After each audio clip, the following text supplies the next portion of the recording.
HTML peuvent avoir des attributs. Donc dans le cas d'un paragraphe, on peut par exemple avoir un attribut classe qui va permettre de spécifier que notre paragraphe est important. Donc c'est une classe qui sera ensuite utilisée par exemple par le CSS pour ajouter une apparence. Alors la syntaxe, c'est toujours la même chose. On a le nom de notre balise, ensuite un espace, le nom de notre attribut, donc ici c'est classe, ensuite on aura le signe égal, et entre guillemets, donc soit des doubles guillemets, soit des guillemets simples, la valeur de notre attribut. Donc là par exemple c'est importante.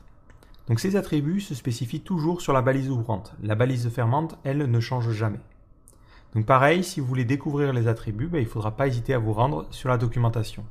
Donc si je reste sur ma partie paragraphe, on va vous expliquer les différents contenus et lorsque vous allez scroller un petit peu en bas, on va vous lister les attributs.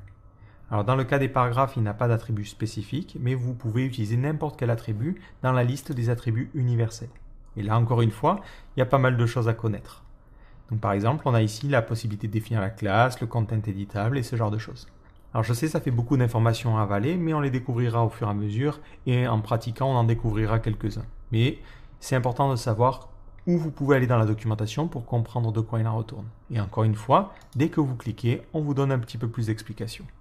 Ensuite, il faut savoir que les éléments HTML peuvent être imbriqués les uns dans les autres. Je vous donne un exemple concret, celui-ci. On a ici un paragraphe où on écrit « Salut Marc, ça va ». Et on peut utiliser d'autres balises à l'intérieur même d'une balise. Par exemple, je spécifie ici, grâce à la balise strong, que je veux que Marc soit affiché en gras. Donc globalement, j'ouvre le P, je commence à écrire du texte, j'ouvre le strong, j'écris encore du texte, je ferme le strong et je ferme le P. Donc il faudra bien faire attention à l'ordre des éléments. Par exemple, si vous écrivez quelque chose comme ça ne va pas fonctionner. Parce que vous commencez à ouvrir le P, à l'intérieur de ce paragraphe, vous ouvrez le strong, mais ensuite vous fermez le P. Non, ça c'est pas possible. Les balises ici rentrent en collision, donc il faudra bien faire attention à ça. Dès que vous avez quelque chose d'ouvert, il faudra commencer à le fermer avant de fermer les parents. Et vous allez voir qu'avec la pratique, c'est une erreur que l'on fait assez peu souvent au final. Alors ensuite, on a des éléments qui sont un petit peu particuliers, parce que comme tous les langages, il y a toujours des exceptions. On a des éléments vides.